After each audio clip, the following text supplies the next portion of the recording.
Good morning. നമ്മൾ എടുക്കാൻ പോകുന്ന പേപ്പർ ആർട്ട് ഓഫ് പ്രോഗ്രാമിംഗ് മെത്തഡോളജിയാണ്. അതിലെ ഫസ്റ്റ് മൊഡ്യൂൾ നമുക്ക് ജസ്റ്റ് സിലബസിലൂടെ ഒന്ന് പോവാം. എന്തൊക്കെയാണ് ഈ ഒരു മൊഡ്യൂളിൽ കവർ ചെയ്യുന്നതെന്ന്. യൂണിറ്റ് 1 പാർട്ട് 3 പാർട്ടായിട്ട് ഡിവൈഡ് ചെയ്തിട്ടുണ്ട്. Part A, part B, part C. Part എയിൽ നമ്മൾ പ്രോബ്ലം സോൾവിങ്, അതേപോലെ സ്ട്രക്ചേർഡ് പ്രോഗ്രാമിങ്ങിലൂടെ നമ്മൾ എങ്ങനെ ഫ്ലോ ചാർട്ട് വരയ്ക്കുന്നു, വേരിയബിൾസ്, ഡാറ്റ നെയിംസ്, അതേപോലെ അതിൽ യൂസ് ചെയ്യുന്ന സിമ്പിൾസ്, കണക്റ്റേഴ്സ്, അങ്ങനത്തെ കാര്യങ്ങളൊക്കെ നമ്മൾ പാർട്ട് എയിൽ ഡീൽ ചെയ്യുന്നുണ്ട്. പാർട്ട് ബിയിൽ വന്നിട്ട് നമ്മൾ കംപ്ലീറ്റ്ലി അൽഗോരിതം എന്നുള്ള ഡിസൈനിലേക്ക് കയറുകയാണ്. അപ്പോൾ അവിടെ നമ്മൾ പ്രോബ്ലം സോൾവിങ് ആസ്പെക്റ്റുകൾ എന്തൊക്കെയാണ്, ടോപ്പ് ഡൗൺ ഡിസൈന്, അതേപോലെ അൽഗോരിതം എഴുതുമ്പോൾ നമ്മൾ ഫോളോ ചെയ്യേണ്ട കൺവെൻഷൻസ് എന്തൊക്കെയാണ്, ഫണ്ടമെൻ്റൽ അൽഗോരിതംസ്, അങ്ങനത്തെ കാര്യങ്ങളൊക്കെ നമ്മൾ പാർട്ട് ബിയിൽ ഡീൽ ചെയ്യുന്നുണ്ട്. പാർട്ട് സിയിൽ വന്നിട്ട് പ്രോഗ്രാം, അതേപോലെ ഒരു ഗുഡ് പ്രോഗ്രാമിൻ്റെ ക്യാരക്ടറിസ്റ്റിക്സ് എന്തൊക്കെയാണ്, മോഡ്യുലാർ അപ്രോച്ച് എന്താണ്, പ്രോഗ്രാമിംഗ് സ്റ്റൈല്, അതേപോലെ ഡിഫറെൻറ്റ് എറേഴ്സ് ഉണ്ടല്ലേ, run time error, logical errors. അപ്പോൾ ഡിഫറെൻറ്റ് എറേഴ്സുകളെ കുറിച്ചിട്ടൊക്കെ നമ്മൾ പാർട്ട് സിയിൽ പഠിക്കും. അപ്പോൾ മനസ്സിലാക്കേണ്ട കാര്യം എന്താ വെച്ചാൽ നമ്മൾ സി പ്രോഗ്രാമിംഗ് എന്നതിലേക്ക് നമ്മൾ ഈ ഒരു യൂണിറ്റിൽ കയറുന്നില്ല. ജസ്റ്റ് അതിൻ്റെ കോമൺ ആയിട്ട് ഒരു സ്ട്രക്ചേർഡ് പ്രോഗ്രാമിങ്ങിൽ വരുന്നതായിട്ടുള്ള കാര്യങ്ങൾ എന്തൊക്കെയാണ് എന്നതൊക്കെയാണ് നമ്മൾ ഈ ഒരു യൂണിറ്റ് 1 നമ്മൾ ഡീൽ ചെയ്യുന്നത്. ഇപ്പോൾ സി പ്രോഗ്രാമിൻ്റെ കാര്യങ്ങൾ കംപ്ലീറ്റ് നമുക്ക് യൂണിറ്റ് 2 മുതലാണ് തുടങ്ങുന്നത്, മൊഡ്യൂൾ 2ലാണ് വരുന്നത്. അപ്പോൾ നമുക്ക് നോക്കാം. ഫസ്റ്റ് നമുക്ക് പ്രോബ്ലം സോൾവിങ് എന്നുള്ള ഒരു ടേമിലേക്ക് പോവാം. അപ്പോൾ പ്രോബ്ലം സോൾവിങ് നമുക്കറിയാം, ഒരു പ്രോബ്ലം വന്നാലും നമുക്കതിന് സൊല്യൂഷൻ കണ്ടെത്തണം അല്ലേ. അപ്പോൾ ആ ഒരു പ്രോബ്ലം വരുമ്പോൾ അതിന് സൊല്യൂഷൻ കണ്ടെത്താനുള്ള ടെക്നിക്സ്, അതാണ് നമ്മൾ പിന്നീട് ആലോചിക്കുക, എന്തൊക്കെയാണ് വേണ്ടത്, എങ്ങനെയാണ് ഈ ഒരു പ്രോബ്ലത്തിനെ സോൾവ് ചെയ്യേണ്ടത് എന്നതൊക്കെ. അപ്പോൾ നമ്മളിവിടെ സ്വാഭാവികമായിട്ടും നമ്മൾ ചിന്തിക്കുന്നത് സിസ്റ്റത്തിൻ്റെ ഒരു വ്യൂ പോയിൻറ്റിലൂടെയാണ് നമ്മൾ കവർ ചെയ്യുന്നത്, ആ ഒരു രീതിയിലാണ്. അപ്പോൾ നമ്മൾ സിസ്റ്റം വെച്ചിട്ട് നമ്മൾ ഈ ഒരു പ്രോബ്ലം സോൾവിങ് നമ്മൾ തിങ്ക് ചെയ്യുമ്പോൾ, ഇപ്പോൾ സിസ്റ്റത്തിലേക്ക് നമ്മളിങ്ങനെ ഡാറ്റാസൊക്കെ കൊടുക്കുമ്പോൾ സിസ്റ്റം അതിനെ പല സിമ്പിൾസ് ആക്കിയിട്ടാണ് എടുക്കുക, പല രീതിയിൽ കൺവേർഷൻസ് നടത്തിയിട്ടാണ് ഈ ഒരു ഡാറ്റകളെ എടുക്കുന്നത്. അതായത് ഇപ്പോൾ നമ്മൾ ജസ്റ്റ് ഒരു വേർഡ് ടൈപ്പ് ചെയ്ത് കൊടുത്താലും സിസ്റ്റം അതിനെ എടുക്കുന്നത് നമ്മൾ കൊടുത്ത അതേപോലെയല്ല. അവിടെ പല കൺവേർഷൻസും നടത്തിയിട്ടാണ്, പല സിമ്പിൾസ് ആക്കിയിട്ടാണ് സിസ്റ്റം അത് എടുക്കുന്നത്, കമ്പ്യൂട്ടർ അതിനെ എടുക്കുന്നത്. കമ്പ്യൂട്ടറിൻ്റെ നമ്മൾ പറയുന്ന ലാംഗ്വേജ് അല്ലല്ലോ മനസ്സിലാവുക. അപ്പോൾ കമ്പ്യൂട്ടർ എന്ത് ചെയ്യും, അവിടെ സിമ്പിൾസിനെ മാനിപ്പുലേറ്റ് ചെയ്തിട്ട് പല രീതിയിൽ കൺവേർഷൻസ് ഒക്കെ നടത്തിയിട്ടാണ് കമ്പ്യൂട്ടർ ആ ഒരു സിസ്റ്റത്തിന് എടുക്കുന്നത്. അതിന് ഒരുപാട് ഇൻസ്ട്രക്ഷൻസ് കമ്പ്യൂട്ടർ യൂസ് ചെയ്യുന്നുണ്ട്. അതിനൊക്കെയാണ് നമ്മൾ പ്രോഗ്രാം എന്നൊക്കെ പറയുന്നത്. അപ്പോൾ അതിൻ്റെയൊക്കെ ഡീറ്റെയിൽ നമുക്ക് വരുന്നുണ്ട്. ഇവിടെ ജസ്റ്റ് സിസ്റ്റം എങ്ങനെയാണ് നമ്മളൊരു സംഭവം അതിൽ ഒരു ഡാറ്റ കൊടുക്കുമ്പോൾ എങ്ങനെയാണ് സിസ്റ്റം അതിനെ എടുക്കുന്നത് എന്നതാണ് ഫസ്റ്റ് മനസ്സിലാക്കേണ്ടത്. ഇപ്പോൾ നമ്മളൊരു വേർഡ് കൊടുക്കുമ്പോൾ സിസ്റ്റം ആ ഒരു വേർഡിനെ പല രീതിയിലാണ് ഇൻ്റർപ്രിറ്റ് ചെയ്യുന്നത്, കൺവേർഷൻ നടത്തുന്നുണ്ട്, പിന്നെ അതിനെ ഇൻ്റർപ്രിറ്റർ യൂസ് ചെയ്തിട്ട് ഇൻ്റർപ്രിറ്റ് ചെയ്യുന്നുണ്ട്. അപ്പോൾ അങ്ങനെ എടുത്തിട്ട് സെറ്റ് ഓഫ് ഇൻസ്ട്രക്ഷൻസ് വഴിയാണ് ആ ഒരു കമ്പ്യൂട്ടർ എന്ത് ചെയ്യുന്നത്, നമുക്ക് നമ്മൾ എക്സ്പെക്റ്റ് ചെയ്ത രീതിയിലുള്ള ഒരു ഔട്ട്പുട്ട് തരുന്നത്. അപ്പോൾ ഈ രീതിയിൽ പ്രോബ്ലത്തിന് സിസ്റ്റം എടുക്കുന്നു. അപ്പോൾ അവിടെ നമ്മൾ ഉദ്ദേശിച്ച എക്സ്പെക്റ്റഡ് ആയിട്ടുള്ള രീതിയിൽ ഒരു ഔട്ട്പുട്ട് സിസ്റ്റം നമുക്ക് പ്രൊവൈഡ് തരുന്നുണ്ട്. അപ്പോൾ ഇങ്ങനെ എക്സ്പെക്റ്റഡ് ആയിട്ടുള്ള ഒരു ഔട്ട്പുട്ട് തരണം എന്നുണ്ടെങ്കിൽ നമ്മൾ ജസ്റ്റ് വെറുതെ അങ്ങോട്ട് കൊടുത്താൽ പോരാ, അതിനൊരു കുറച്ച് സ്റ്റെപ്സ് ഉണ്ട്. ആ ഒരു രീതിയിൽ ചെയ്താൽ മാത്രമേ നമ്മൾ വിചാരിച്ച രീതിയിലുള്ള ക്ലിയർ കട്ട് ആയിട്ടുള്ള ഒരു സൊല്യൂഷൻ സിസ്റ്റത്തിനും തന്നെ എന്ത് ചെയ്യാൻ പറ്റുള്ളൂ, പ്രൊവൈഡ് ചെയ്യാൻ പറ്റുള്ളൂ. അപ്പോൾ ആ different types of problem solving സ്റ്റെപ്സാണ് നമുക്ക് ഇതിൽ കുറച്ച് പറയാനുള്ളത്. ഇപ്പോൾ പ്രോബ്ലം സോൾവിങ് ടെക്നിക്സിൽ ഡിഫറെൻറ്റ് സ്റ്റെപ്സ് ഉണ്ട്. ഫസ്റ്റത്തത് ഡിഫൈൻ ദ പ്രോബ്ലത്തിന് കറക്റ്റായിട്ട് ഡിഫൈൻ ചെയ്യുക. എങ്ങനെയെങ്കിലും കൊടുത്താൽ പോരാ. അതായത് നമ്മൾ പ്രോബ്ലം എന്താണ്, ഇപ്പോൾ ഏതൊരു മാത്തമാറ്റിക്കൽ പ്രോബ്ലമാണ് നമുക്ക് ഡീൽ ചെയ്യേണ്ടത് എന്നുള്ളത് നമ്മൾ ക്ലിയർ ആയിട്ട് കൊടുക്കണം. വെറുതെ എന്തെങ്കിലും അവിടെയും ഇവിടെയും ഒന്നോ രണ്ടോ വേർഡ് കൊടുത്താലൊന്നും കറക്റ്റായിട്ട് നമ്മൾ വിചാരിച്ച രീതിയിൽ നമുക്ക് ഔട്ട്പുട്ട് കിട്ടില്ല. അപ്പോൾ നമുക്ക് പെർഫെക്റ്റ് ആയിട്ടുള്ള ഔട്ട്പുട്ടുകൾ കിട്ടണം എന്നുണ്ടെങ്കിൽ നമ്മൾ അതിനെന്ത് ചെയ്യണം, കറക്റ്റായിട്ട് ആ പ്രോബ്ലത്തിനെ ഡിഫൈൻ ചെയ്യണം. അപ്പോൾ അതാണ് define the problem, formulate the mathematical model. പിന്നീട് അടുത്ത സ്റ്റെപ്പാണ് പിന്നെ develop an algorithm, write the code for the problem, test the program. അപ്പോൾ ഇത്രയും സ്റ്റെപ്സിലൂടെ പോയി കഴിഞ്ഞാലേ നമ്മൾ വിചാരിച്ച രീതിയിൽ നമ്മളെ പ്രോബ്ലത്തിനുള്ള സൊല്യൂഷൻ സിസ്റ്റത്തിന് കറക്റ്റായിട്ട് തരാൻ വേണ്ടിയിട്ട് പറ്റുള്ളൂ. അപ്പോൾ നമുക്ക് ഓരോ സ്റ്റെപ്സിലൂടെ പോയി നോക്കാം എന്തൊക്കെയാണ് നടക്കുന്നത് എന്നുള്ളത്. അപ്പോൾ ഫസ്റ്റ് പറയുന്നത് ഡിഫൈൻ ദ പ്രോബ്ലത്തിനെ ഡിഫൈൻ ചെയ്യുക. നമ്മൾ കൊടുക്കുന്ന പ്രോബ്ലം സ്റ്റേറ്റ്മെൻറ്റ് കറക്റ്റായിട്ട് ക്ലിയർ ആയിട്ട് പ്രൊവൈഡ് ചെയ്യുക. അതാണ് ഫസ്റ്റ് നമ്മൾ ചെയ്യേണ്ടത്. അപ്പോൾ ക്ലിയർ ആയിട്ട് കൊടുക്കുക. അതേപോലെ കൺഫ്യൂഷൻസ് ഒന്നും ആംബിഗ്യൂറ്റി ഒന്നും ഇല്ലാത്ത രീതിയിൽ ആ പ്രോബ്ലം സ്റ്റേറ്റ്മെൻറ്റിനെ കറക്റ്റായിട്ട് ഡിഫൈൻ ചെയ്യുക. അതേപോലെ പ്രോബ്ലം ഡെഫിനിഷനിൽ നമ്മൾ അതിലേക്ക് കൊടുക്കാൻ ഉദ്ദേശിക്കുന്ന ഇൻപുട്ടുകൾ നമുക്ക് ഡിഫൈൻ ചെയ്യാം. അതേപോലെ ഔട്ട്പുട്ട്, എക്സ്പെക്റ്റഡ് ഔട്ട്പുട്ടും നമുക്ക് ഡിഫൈൻ ചെയ്ത് വെക്കാം. ഈ ഒരു രീതിയിലുള്ള ഔട്ട്പുട്ടാണ് എക്സ്പെക്റ്റ് ചെയ്യുന്നത് എന്നുള്ളതും നമുക്ക് ഡിഫൈൻ ചെയ്ത് വെക്കാം. ഔട്ട്പുട്ട് അതുതന്നെ ആയിരിക്കും എന്നുള്ളത് നമുക്ക് ഉറപ്പില്ല, പക്ഷെ ഒരു എക്സ്പെക്റ്റഡ് ഔട്ട്പുട്ട് എന്ത് ചെയ്യാൻ പറ്റും, നമുക്ക് ഡിഫൈൻ ചെയ്ത് വെക്കാൻ പറ്റും. അതായത് നമുക്ക് എഴുതി വെക്കാം ഇങ്ങനെയാണ് എന്നുള്ളത്. അപ്പോൾ ഇൻപുട്ടുകൾ എന്തൊക്കെയാണ് എന്നുള്ളത് നമ്മളാണല്ലോ കൊടുക്കുന്നത്. അപ്പോൾ നമുക്കത് സ്പെസിഫൈ ചെയ്യാം. എക്സ്പെക്റ്റഡ് ഔട്ട്പുട്ടും എന്ത് ചെയ്യാം, നമുക്കതിൽ എഴുതി വെക്കാം, ഡിഫൈൻ ചെയ്യാൻ വേണ്ടിയിട്ട് പറ്റും. പിന്നെ ഒരു കാര്യം എന്ന് വെച്ചാൽ നമുക്കൊരു അങ്ങനെ ഒരു പ്രോബ്ലം ഡീൽ ചെയ്യുമ്പോൾ ആ പ്രോബ്ലത്തിൻ്റെ കുറിച്ചുള്ള കംപ്ലീറ്റ് നോളജ് ഉണ്ടായിരിക്കണം. അതാണ് ഞാൻ നേരത്തെ പറഞ്ഞത്. എവിടെയെങ്കിലും ഒന്നോ രണ്ടോ ഒരു വേർഡോ അല്ലെങ്കിൽ സ്റ്റേറ്റ്മെൻറ്റോ എന്താ കറക്റ്റ് പ്രോബ്ലം തന്നെ അറിയാതെ നമുക്കതിനൊരു സൊല്യൂഷൻ വേണം എന്ന് പറഞ്ഞാൽ നമ്മളത് സിസ്റ്റത്തിലേക്ക് കൊടുക്കുമ്പോൾ അതൊരിക്കലും നമുക്ക് പെർഫെക്റ്റ് ആയിട്ടുള്ള ഔട്ട്പുട്ട് തരില്ല. അപ്പോൾ ഇതാണ് ഡിഫൈൻ ദ പ്രോബ്ലത്തിൽ പറയുന്നത്. ക്ലിയർ കട്ടായിട്ട് പ്രോബ്ലം സ്റ്റേറ്റ്മെൻറ്റ് നമ്മൾ പ്രൊവൈഡ് ചെയ്യണം. അതിൽ സ്പെസിഫൈഡ് ഇൻപുട്ട് നമ്മൾ പ്രോബ്ലത്തിൽ ഡിഫൈൻ ചെയ്യണം. എക്സ്പെക്റ്റഡ് ഔട്ട്പുട്ട് നമ്മൾ സ്പെസിഫൈ ചെയ്യുക.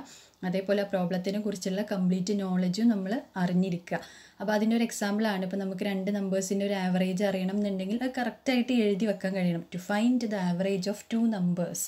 അവിടെ നമുക്കൊരു കൺഫ്യൂഷനും ഇല്ല. ജസ്റ്റ് ഫൈൻഡ് ആവറേജ് എന്ന് കൊടുത്താൽ അവിടെ എത്ര നമ്പേഴ്സിൻ്റെ ആവറേജാണ് കാണേണ്ടതെന്നോ അല്ലെങ്കിൽ എന്താണ് പ്രോബ്ലം എന്നുള്ളതൊന്നും നമുക്ക് മനസ്സിലാവില്ല. അപ്പോൾ ക്ലിയർ ആയിട്ട് എന്ത് ചെയ്യണം, നമുക്ക് ഡിഫൈൻ ചെയ്യാൻ വേണ്ടിയിട്ട് പറ്റണം പ്രോബ്ലത്തിനെ.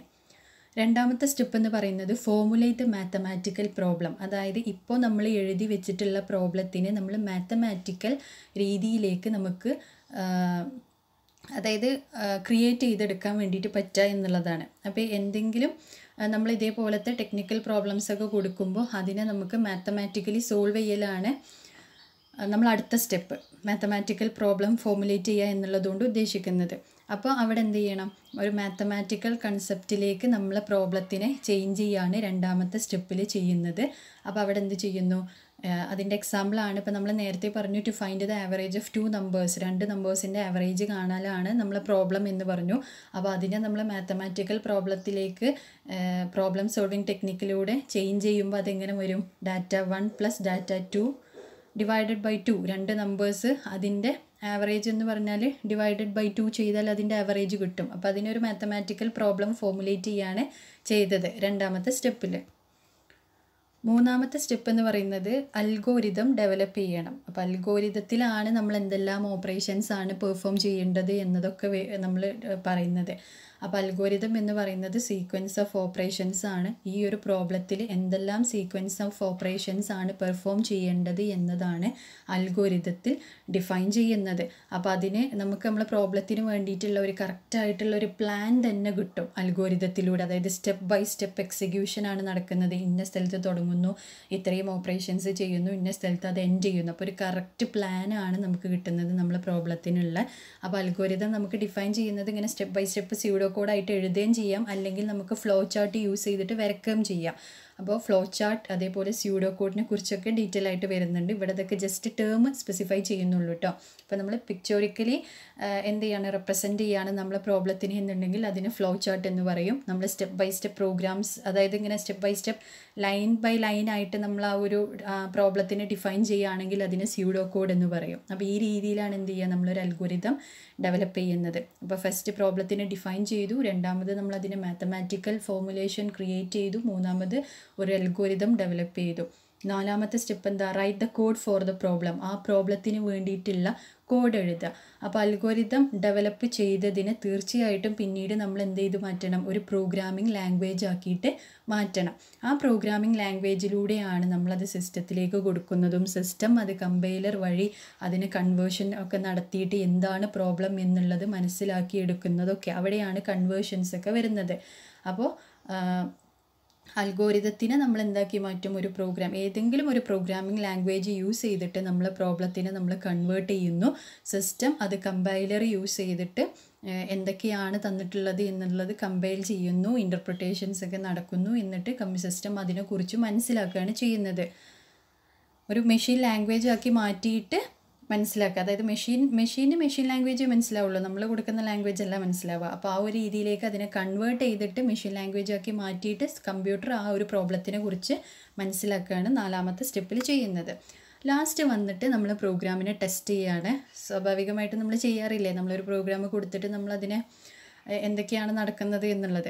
അപ്പോൾ ടെസ്റ്റിങ്ങിൽ എന്തൊക്കെയാണ് വരിക, എറേഴ്സ് ചെക്ക് ചെയ്യുകയാണ് സിൻറ്റാൻറ്റിക്കലി ആൻഡ് സെമാൻറ്റിക്കലി. അതായത് ഇനിയിപ്പോൾ ഗ്രാമർ ആയിട്ടുള്ള മിസ്റ്റേക്ക് ആണെങ്കിലും അതല്ല അല്ലാത്ത ഇപ്പോൾ കണ്ടീഷൻസൊക്കെ തെറ്റായിട്ട് കൊടുക്കുന്ന അങ്ങനത്തെ മിസ്റ്റേക്കുകളാണെങ്കിലും എന്ത് ചെയ്യണം, അവിടെ എറേഴ്സ് കറക്റ്റായിട്ട് ചെക്ക് ചെയ്യണം, അതിനൊക്കെ ക്ലിയർ ചെയ്യണം. എറേഴ്സിനെ നമ്മൾ വിളിക്കുന്ന പേരാണ് എന്ത്, ബഗ്സ് എന്നാണ് പറയാം. നമ്മളെവിടെയും സിസ്റ്റത്തിൽ ഒരു എറർ വന്നാൽ നമ്മളവിടെ ബഗ് റൈസ് ചെയ്തിട്ടുണ്ട് എന്നാണ് പറയാം. അപ്പോൾ എറേഴ്സ് ആർ കോൾഡ് ബഗ്സ്. അപ്പോൾ നമ്മൾ കമ്പൈൽ ചെയ്യുന്ന സമയത്ത് ഇങ്ങനെ എന്തെങ്കിലും ബഗ്ഗുകൾ കണ്ടു കഴിഞ്ഞാൽ എന്ത് ചെയ്യും, it prevents the compiling code from programming language to machine language. അപ്പോൾ പ്രോഗ്രാമിംഗ് ലാംഗ്വേജിനെ മെഷീൻ ലാംഗ്വേജിലേക്കുള്ള കൺവേർഷൻ എന്ത് ചെയ്യും, അവിടെ സ്റ്റോപ്പ് ചെയ്ത് വെക്കും. കാരണം ബഗ്ഗിനെ ക്ലിയർ ചെയ്തിട്ട് വേണം പിന്നെ ബാക്കി കൺവേർഷൻസ് നടക്കാൻ. Check the program by providing a set of data for testing. അപ്പോൾ ടെസ്റ്റിങ്ങിന് നമ്മൾ കൊടുത്തിട്ടുള്ള പ്രോഗ്രാമിനെ അതിൽ വെച്ചിട്ടുള്ള കുറച്ച് ഡാറ്റാസ് വെച്ചിട്ട് തന്നെ എന്ത് ചെയ്യും, ഇപ്പോൾ സോഫ്റ്റ്വെയറിൻ്റെ രീതിയിൽ ഇപ്പോൾ നിങ്ങൾ പഠിച്ചിട്ടുണ്ടാവും. സോഫ്റ്റ്വെയർ നമ്മൾ ടെസ്റ്റ് ചെയ്യുമ്പോൾ കുറച്ച് ടെസ്റ്റ് കേസസ് വെച്ചിട്ടാണ് ടെസ്റ്റ് ചെയ്യുക. അതായത് ഓൾറെഡി ഡിഫൈൻ ചെയ്തിട്ടുള്ള കുറച്ച് ടെസ്റ്റ് ഡാറ്റാസുകളൊക്കെ വെച്ചിട്ട് എന്ത് ചെയ്യും, ആ ഒരു സോഫ്റ്റ്വെയറിനെ ടെസ്റ്റ് ചെയ്യും. അതായത് ശരിയായിട്ട് ഈ ഒരു സോഫ്റ്റ്വെയർ വർക്ക് ചെയ്യുന്നുണ്ടോ, എല്ലാ റിക്വയർമെൻറ്റ്സും ഇതിലുണ്ടോ എന്നുള്ള രീതിയിൽ. അങ്ങനെയല്ലേ ചെയ്യുക സോഫ്റ്റ്വെയർ ഡെവലപ്പ് ചെയ്യുമ്പോൾ. അതേപോലെ നമ്മൾ പ്രോഗ്രാമിന് നമ്മൾ ഇതേപോലെ ഇപ്പോൾ ആവറേജ് കാണാനൊക്കെ ഉള്ളൊരു പ്രോഗ്രാം കൊടുക്കുമ്പോൾ അതിലെല്ലാ സെറ്റ് ഓഫ് ഡാറ്റാസും ഉണ്ടോ എന്നുള്ള രീതിയിലുള്ള ടെസ്റ്റിങ് നടത്തണം. ഇപ്പോൾ അതായത് ഇപ്പോൾ നമ്മൾ സി എന്നുള്ള ഒരു വേരിയബിളിലേക്കാണ് നമുക്ക് ആവറേജ് കിട്ടിയിട്ട് വരേണ്ടത് എന്ന് വിചാരിക്കുക. അപ്പോൾ ആ സി എന്നുള്ള വേരിയബിൾ നമ്മളവിടെ ഡിക്ലെയർ ചെയ്തിട്ടില്ല എന്നുണ്ടെങ്കിൽ അതെന്താണ്, അത് ഫാൾസ് ആണ്. അതൊക്കെ നമ്മൾ പ്രോഗ്രാമിങ്ങിലേക്ക് കയറുമ്പോൾ നമ്മൾ ഡിഫൈൻ ചെയ്യും. ഞാൻ ജസ്റ്റ് ഒരു എക്സാമ്പിൾ ഇവിടെ പറഞ്ഞതാണ്. അപ്പോൾ നമ്മൾ ഏത് വേരിയബിൾസ് യൂസ് ചെയ്യുകയാണെങ്കിലും എന്ത് ചെയ്യണം, നമ്മളത് ഡിക്ലെയർ ചെയ്യണം അല്ലേ. അപ്പോൾ ഇല്ല എന്നുണ്ടെങ്കിൽ ആ ഒരു സെറ്റ് ഓഫ് ഡാറ്റ അതിലില്ല എന്നാണ് അർത്ഥം. അപ്പോൾ ആ രീതിയിലുള്ള ടെസ്റ്റിങ് നടത്തണം. സ്പെല്ലിംഗ് മിസ്റ്റേക്കുകൾ കാര്യങ്ങളൊക്കെ ചില കാര്യങ്ങൾ എന്താണ് ബിൽട്ടിൻ ആയിട്ടുള്ള കാര്യങ്ങളൊന്നും നമുക്കൊരിക്കലും അങ്ങനത്തെ മിസ്റ്റേക്കുകളൊന്നും വരുത്താൻ പാടില്ല. പിന്നെ അതേപോലെ ഇപ്പോൾ സെമിക്കോളൻ ഇടാതെ പോയി കഴിഞ്ഞാൽ നമുക്ക് എറർ വരും. അങ്ങനത്തെ കുറേ എറേഴ്സുകൾ അങ്ങനത്തെ കാര്യങ്ങളൊക്കെ നമ്മൾ ടെസ്റ്റ് ചെയ്യും. ഒക്കെ എവിടെയാണ്, കമ്പൈൽ ടൈമിലാണ് ടെസ്റ്റിങ് നടക്കുന്നത്. അതിനുശേഷം അത് സക്സസ്ഫുൾ ആയതിനു ശേഷം മാത്രമാണ് നമ്മൾ റൺ ചെയ്യുമ്പോൾ നമുക്ക് കറക്റ്റായിട്ടുള്ള ഔട്ട്പുട്ട് വരുന്നത്. അപ്പോൾ ഇങ്ങനെ ഇത്രയും കാര്യങ്ങളാണ് ഇതിൽ നടക്കുന്നത്, ടെസ്റ്റ് ദ പ്രോഗ്രാമിൽ വരുന്നത്. അപ്പോൾ ഏതൊക്കെ സ്റ്റെപ്സാണ്, 5 സ്റ്റെപ്സിലൂടെയാണ് നമ്മളൊരു പ്രോബ്ലത്തിനെ സോൾവ് ചെയ്ത് വരുന്നത് സിസ്റ്റത്തിലേക്ക് കൊടുക്കുമ്പോൾ.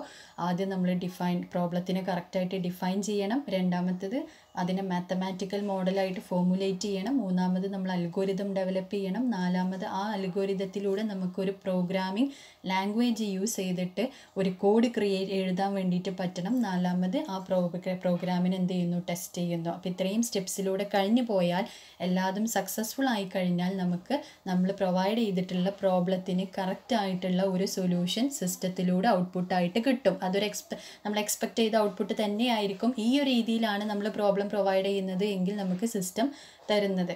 അപ്പോൾ ഇത്രയും ടെക്നിക്സുകളാണ് പ്രോബ്ലം സോൾവിങ്ങിൽ പറയുന്നത്. പ്രോബ്ലം സോൾവിങ് ടെക്നിക്സിൽ ഇത്രയും സ്റ്റെപ്സാണ് പറയുന്നത്. Thank you.